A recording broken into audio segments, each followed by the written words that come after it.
We can groove, we can jive, the groove jive. We got that groove, we got that jive, we got that groove, we got that jive, the groove jive. Hey, what's going on? It's your boy Jersey Son. Thank you again for joining us on the GrooveJive. You know, you guys have been here with us for episode 1, where we discussed hip hop in the 2000s. Episode 2, where we discussed hip hop and fashion. Episode 3, we went down to the South and we talked about the relationship between hip hop and the South. Now, you know, I'm African and the culture is what I'm extremely passionate about. You know, and my passion for it grew over time. And that's why, you know, I want to have this dialogue with you guys about, you know, hip hop, Afrobeats, the diaspora, the culture, and how we can kind of bridge that gap.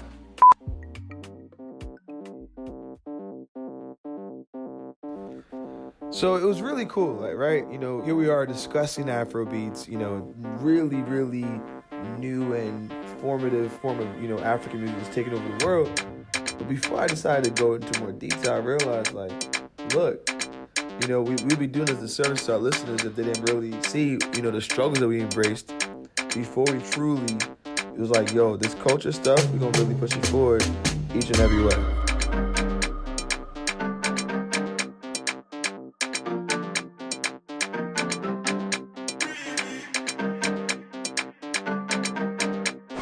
You know, let's dive into how you grew up. You know, so whether you grew up in the States or whether you grew up, you know, in America, how did that experience shape who you are? So for me, I was born in New Jersey, United States, and I was born in the neighborhood where everyone had their own house, it was a clean street, it was just all Caucasian people. But in my house, Right, it's not like... no, but like, okay, anyways, in my house was the village. Okay. It was the, like you most states, the village. My mother, like there was no speaking English in the house, there was none of this, none of that, so it was like, the African culture, I felt like I was living in Nigeria, but in America, if that makes sense. So like my house was just like Nigeria, but because I was in America, that makes sense, right? Yeah. That was how I was born. Okay, what about this? I was born here. I was born in Jersey as well. They shipped my ass off when I was 9. No, hold on. Like, okay, like y'all probably heard me talk about boarding school chronicles every year. Y'all got like tell them what it means to be shipped back home. Man, you know what's crazy? My pops, when I finally spoke to him after a long time, I'm like, Dad, why you taking me back to Nigeria? It's like, I planned that ever since. I was just taking back anyway. But that one time you did something, I just used that as an excuse. I was born in Brooklyn, but I went to school in Nigeria for 3 years. I went to boarding school, and that experience kind of shaped me because I was exposed to so much of the culture that I didn't know. I didn't understand soccer was the biggest sport in the world until I lived over there. And then I went to high school and college in Dallas, Texas, and Triple D. Nah, I still get into the hand stuff. I know how the cadence goes, so right? pretty much I've been, you know, New York, Nigeria, Dallas, and that's all kind of culminated to what I am today. So you like a nomad? Yeah, pretty much. Ash. I really got into like the Afrobeats movement from like, you know, just going to celebrations like weddings and like graduation parties, and I just used to see everybody dance and just two-step for like 2 hours non-stop to African music. I'm like, I'm lost. I'm like, yo, what is this? Like, I'm trying to go to this like every day. And from there, like my brother was a DJ, and I used to just be an apprentice towards him. And So your name was DJ Apprentice? I didn't have a DJ name. I would just tag along just to watch him DJ. And then after I graduated from college, I just took an old mixer from his cabinet and I just did a mix and put it on SoundCloud, and then it just blew up from there. And then My first taste of Afrobeats was it was in Nigeria. There's I know the song, Teeth, Ole, Kariam, go. You said this would be your first time, don't be so. Yeah. That I don't know who sang it. I think it was Tony Tantula. Okay. That was the first guy who you know Tony. I don't know Tony Taylor, but I'm over here trying to go back in my image. Yeah, I'm trying glad. to see. Yeah. So that was like the hottest song when I was in boarding school over there.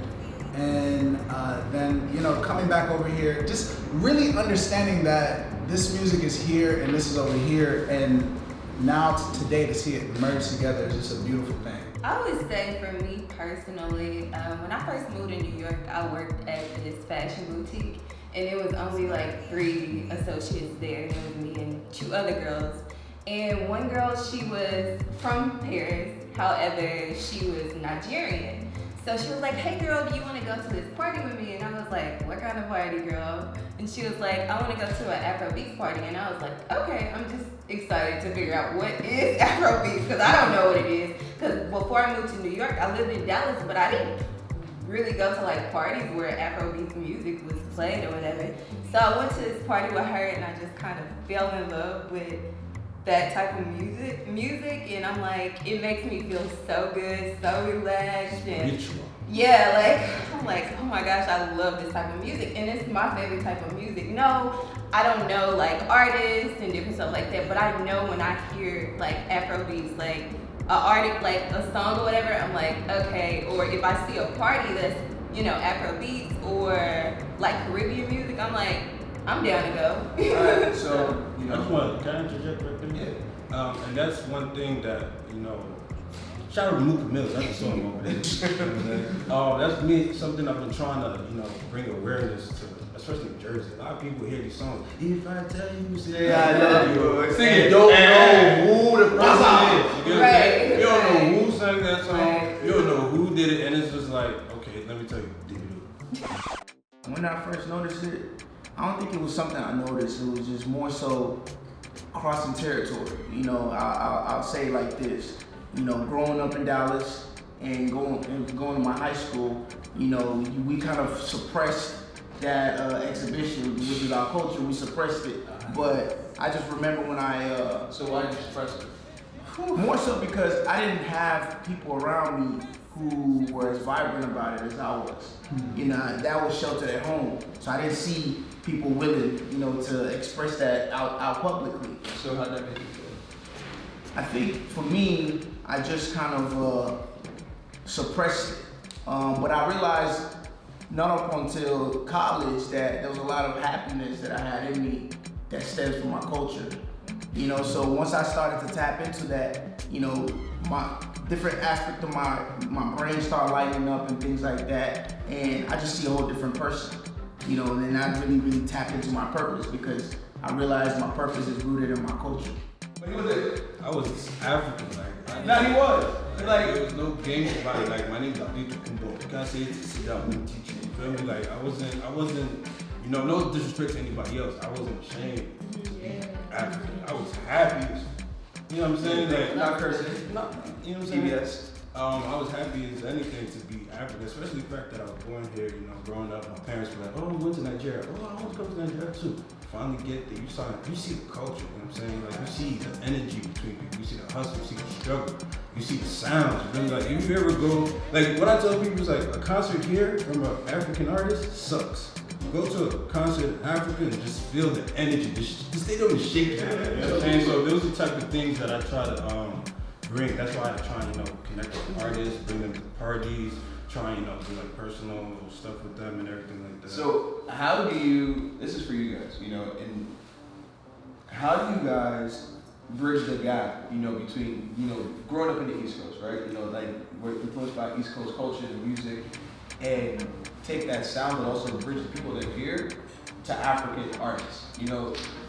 So like for me, being a dancer, it's low-key hard to connect with people on the East Coast and bring them into African music, because Explain. So like for instance, everyone is so used to like their own type of music. So like when we put them on this, they're like, no, you was playing that bullshit. I don't want to hear it. I was like, alright, that's cool. So it's like, just listen to it. It's vibes. You like, bro, when I listen to Afrobeats, I'm always in a different world. Like I'm just bumping. So I feel like most of the time when I dance to African music, a lot of people in Nigeria, Ghana, like across the country, they wanna connect and relate. They're like, oh snap, this is lit. I wanna do this, I wanna do this. But I noticed that with people here, it's kind of harder. But then I started to see a change where like, okay, everybody wants to do Afrobeats. Even Chinese people want to do Afrobeats. Spanish people want to do Afrobeats. So like a lot of people want to take over the Afrobeat culture. You feel the vibe, so baby, whine about me. Yeah, and I know you shy, but it's cool when we're making love. On the low, on the low, on the low, on the low, on the low, on the low, on the low, on the low. Angelina, you the cool in my temperature. If you call, I go come deliver. I no go fall in your hand never. So now me you could love forever. I'm a cocky no feeble letter. I'm a Angelina. I'm a Angelina. Oh no. So when I want to come out, make a signal you. Why you want to request on me like I interview? I'm tryna put the ring on your finger too. And be a better guy, be a better guy. On the low, on the low, on the low, on the low, on the low, on the low. I didn't want people to know I was African. Son, I was like that. I didn't want people to know. I used to like Jamaican all the time. I went by.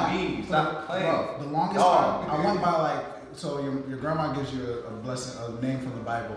I used to go by like my English name because I was ashamed of my name because I felt people would call me African booty. Like I was trying to distance myself as far. I used to like people. That's why people know me as Daniel. Some people know me as Tolu. They're like, what the fuck is it? Because I had a bad.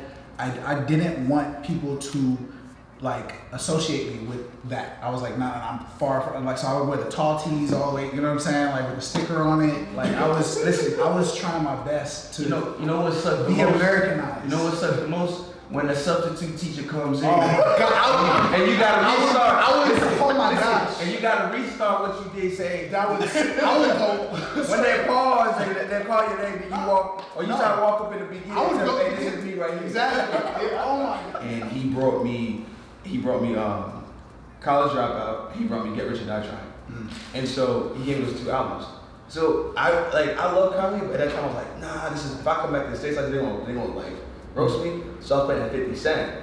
And every time, I remember I was going to class, I had the Jesus Walker sandals, Air Ones, you know what I'm saying? The feet out, you know what I mean? Like this before my toes were bad, you know what I'm saying? My toes were bad, because I can only imagine what it looked like. Slow down. So I had those, the uniform tucked in, and I remember like, I'd go to my room and I'd be like, hated and love it down, because I still had an accent.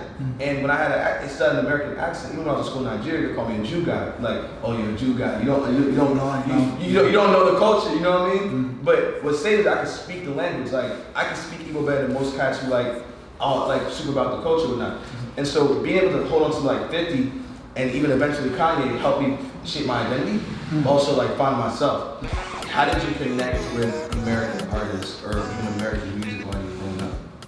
I think my influence really came from my mother and my brother. Like my mom bought like Celine Dion and Boyz II Men and Lauryn Hill CDs, so that's where a lot of my influence came from. My older brother was like Dipset and like all that other stuff. Church. So you actually know Dipset lyrics? Can you like? You know, wherever like the melody was, whenever my brother would download songs, I would listen to like the, you know, I was like that, like that's me. So yeah, balance. Okay. You know? Okay. What about yourself, G? In what aspect? You mean like just music or culture? You mean like that's what I mean. See, look, you getting ahead of yourself. Okay. See, what I'm asking, right? Let's take a step back. Okay. So what I'm asking is, you said you lived in Nigeria, you lived in the States as well, right? So how did you connect with American music with your two backgrounds? The first hip hop song that I can vaguely remember hearing on the radio was like in '95, and it was Puff Daddy at the time. All About the Diddy, Benjamins. or Puff. Diddy, Or Puff. Brother Lion. Whatever you want to call it. All About the Benjamins. Yeah. And I still remember it to this day. And Right? And To this day! to this day. And that was my first taste of like, oh, what the heck is this? Like back in the day when I was growing up, like Destiny Child was like all of my cousins go to, and as far as like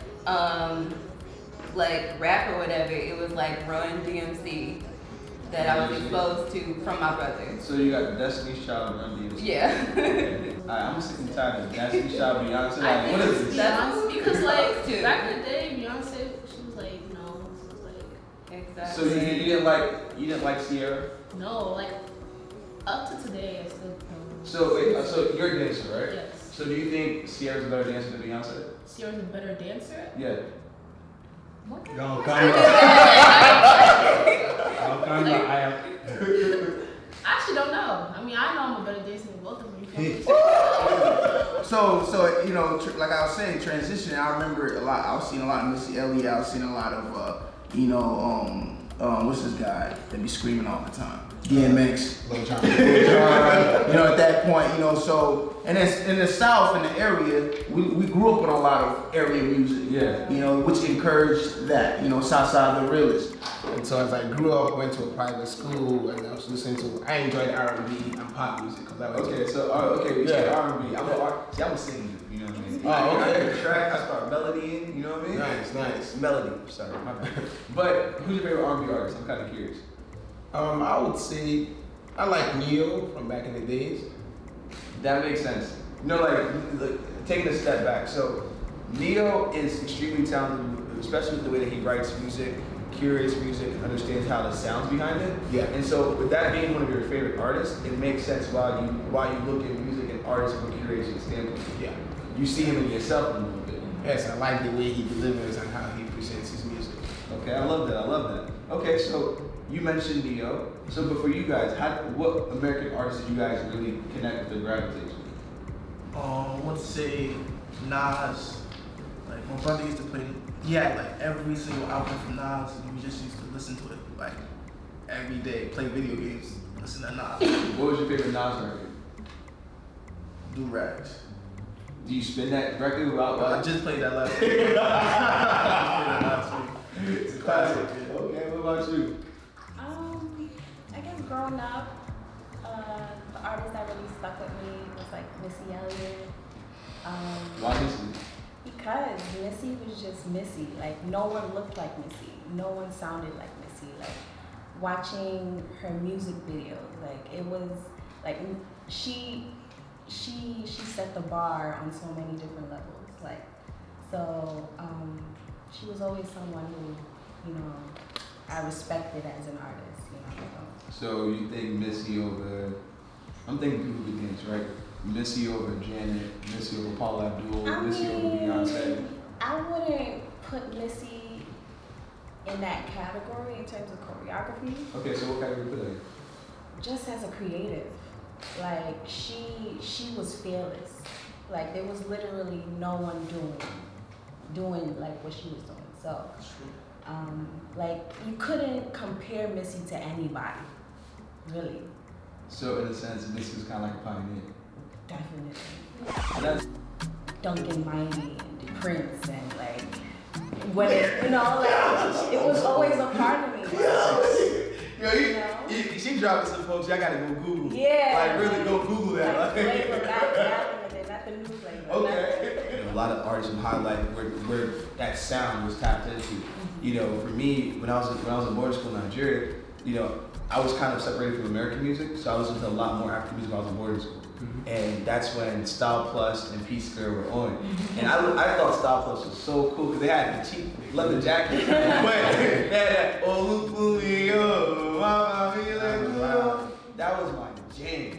That video though, like I had my dog David, we was watching the video yesterday, and he was like, gee, like the song is fire, but the video was terrible. But and that was back in the day though. Like now when you watch, you know, Afrobeats videos, or maybe there's a made in Africa now, like we're competing. We're ready. We're in the race.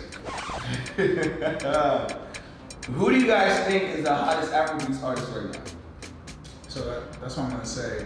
What do you mean? Do you mean in the terms of like who has the culture in the bag, or who is hot right now? Like they have a single that's buzzing that everyone's listening to. Who has the culture in the bag? There's a lot of heavy hitters right now. I said one. Each person, one person. I'll say Burna Boy. Burna Boy? Yeah, I'll say Burna Boy. Okay, what about you? I'm gonna say Wizkid. Wizkid has the culture on his back. What about you? I say I get ready to a lot of techno. Okay. And it's funny nobody said. Hold on. Oh, I'm about to call. I disagree with all you guys. I'm gonna be real. You talking about what you say Burna Boy? Look, it's DeVito. DeVito is DeVito didn't get invited to Coachella last year. Look, it's not. Look, DeVito didn't get invited to Coachella. Everyone calm down. No. Wizkid was the guy. So the thing about DeVito is that DeVito, all American stations are playing DeVito. DeVito, he's the one bridging that gap. DeVito, he's bringing cats. He's doing a lot of operative work as far as like he's bridged a lot of He cats. signed the biggest deal first. But on the listener ear and somebody of the culture, DeVito's really good for, connecting closing the door between, bridging the gap between African Americans and Africans.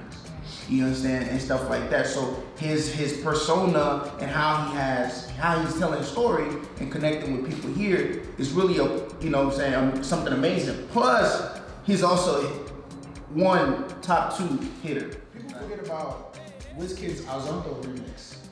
Way back then, that was like one of the first big, when Azonto was big and Wizkid did a remix to it and how crazy it was, like Wizkid already did that. It's just the technology has caught up. And at the time, right now, it's just Davido's time. He signed the biggest deal first. He signed the biggest deal first, so that's why you were hearing him on the radio. Wizkid hasn't signed that deal yet. Like he's I think he's with Sony. If I'm not gonna like say it first per se, but I know that Davido had signed that deal first, which is why we're getting those plays. You know what's crazy? As you give your return, I just remember that you're a producer. So everyone takes it a little different as a dancer. So there's certain things that it's a game. So the industry, that's what it's favoring Davido at this point right now because the machine is on his side. That's all I'm saying. Okay. I gotta say Davido, straight up, because you gotta think about the other group, they want to argue. It's crazy. I gotta say this. He's on the billboards right now, off of a song that came out 2 years ago. Mm-hmm. And then also he has his own label, and like you can name a couple of artists on his label instead of like I want to say Wizkid's label. You can't really name that much people on his label. Okay. What about yourself? I don't know. Like a lot of people like always run to the Davidos. Like for me, I go like I draw my attention towards artists that really have content. Like Brymo. Like I love Brymo. I love Runtown. I love like Humble Smith. Like these are people who Brymo. I said Brymo already. Burna Boy. Like these are. I love the content behind it. Would you say like Davido's like the Nigerian Drake? No, he's ass. I'm sorry. I like her perception. When I hear people's perception about that, you have anything to say? I feel like I'm overpowering. I'm sorry. No, I'm just learning. I'm that person that likes to learn. When it comes, like, I love listening to people when they say, "Oh, David's ass. This person's better. This person's better." Why is? So I feel like Davido is an artist. I just feel like, in my perception, he's not a good artist. If I listen to all of his songs, his recent songs, all of them have the same soundtrack. They all sound the same. Can we pause? Okay. This is good. Can we flip this show? Can we actually? Are you ready to flip it? Yeah, I'm listening. You're a music producer, right, sir? Can you come back into the shoe, please? This is dope. This is Actually, can I do another flip? Okay. Hold on. I beg. Come. I want to finish what I'm saying. I know. I'm just going to there. This is. Now, producer, right? Hold on. This is a nice little argument because y'all gotta sell this to the consumer. He's a DJ. Let's make this to them. All that. He's a DJ. This is DJ. Hold up, everybody. Okay, I'm listening. And he's a DJ and he's a music producer. Yes. Soccer, Maya, and what's the other one? He gave. Look, what's the other song? Something like Maya. Aren't they similar beat patterns? Very similar. Okay. If and what's the other song that he has? Are they similar beat patterns? Very. And why is it similar beat patterns? That's just what the air likes to hear. Air likes to hear. You cut me off. I wasn't finished. What's it? The producer. The producer for these songs are the same. So it's kind of like, but hold on, I'm gonna have to cut you off. I ain't even, you know what? No. Let I'm gonna say like this, right? You know, I'm a big Swiss Beats fan. Any song that Swiss Beats touch, or Timbaland touch, they all kind of sound the same a little bit. You know when that beat's gonna start, you know that melody, you know the kick, you know like the introduction, right? You're like, oh yeah, this is a Swiss Beats joint. Oh yeah, this is a Metro joint, based off the beat cadence. And so if I'm a rapper, or if I'm an artist and I hear that beat cadence, I already know what you need to do on that beat. So I'm gonna flow on that beat the same. It's kind of like when Bryson Tiller and J. Cole had the same beat. Bryson Tiller really smashed it, J. Cole did it. And I love J. Cole, but Bryson Tiller understood the cadences in that beat. So, you know, a lot of times when we judge artists and judge how they make their songs, we don't take it to the fact their musicality. Also, the relationship between the producer and the artist. If they don't do it based on what sounds good. It's just, oh, this is my guy. I have a really good relationship. So let's go. But like I said before, on my perception, right? So what I want to say is, Davido, okay, he's a good artist and he's big because he's Davido, this and that. To me, all his music sounds the same, and I know that's what people want to hear.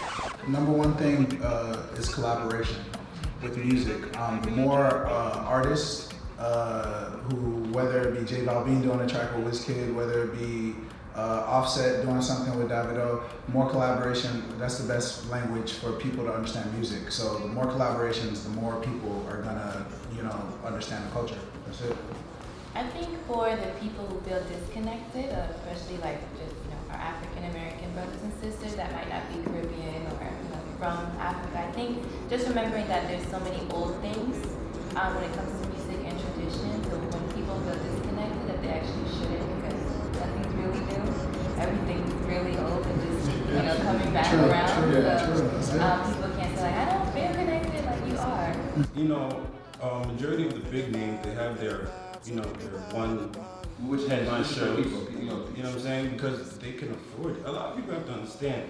A lot of artists out here want to have these big shows. They just can't afford it. You feel me? Like, these artists are backed by, labels, side investors and everything like that, and apart from their own money. So they can pay for these concerts. They can pay for these shows. You know what I'm saying? Nobody has to do it for them. So there's a lot of other music genres and music entities that people don't even know about. Everybody's talking about, okay, going out with Davido and techno, this. They're fire. Don't get me wrong, there's fire, but there's way more out there that people don't know. Pretty Boy Dio, Odunsi, Santa, DRB, Darko Vibes, Jules, Mologo.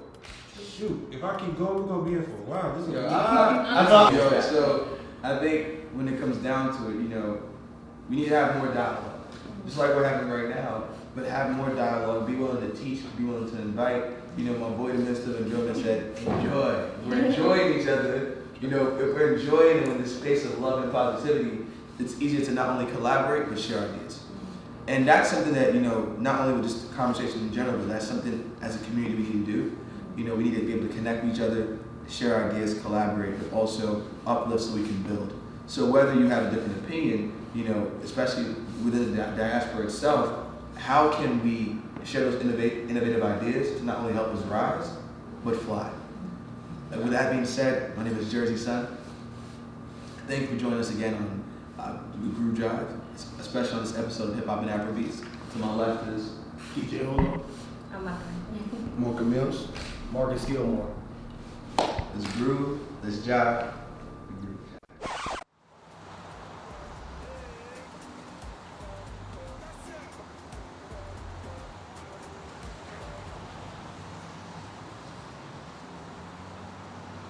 I can't do it though.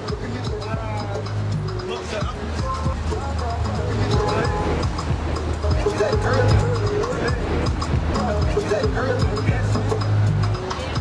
I can't.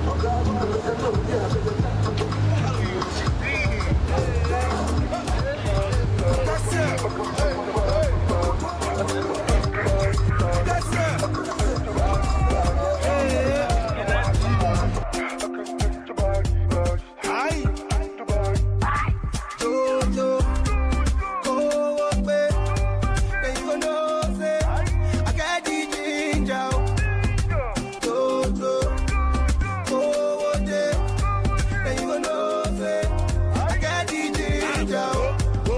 mọ bí mo ṣe ṣe, bí mo ṣe di aláyé. Kò sí ṣó tẹ́ bá kówó mi gbé, àbẹ̀jọ́ lẹ fẹ́ kí n mú lọlé. Ó fẹ́ mọ bí mo ṣe ṣe, bí mo ṣe di aláyé. Kò sí ṣó tẹ́ bá kówó mi gbé, àbẹ̀jọ́ lẹ fẹ́ kí n mú lọlé. She be a tell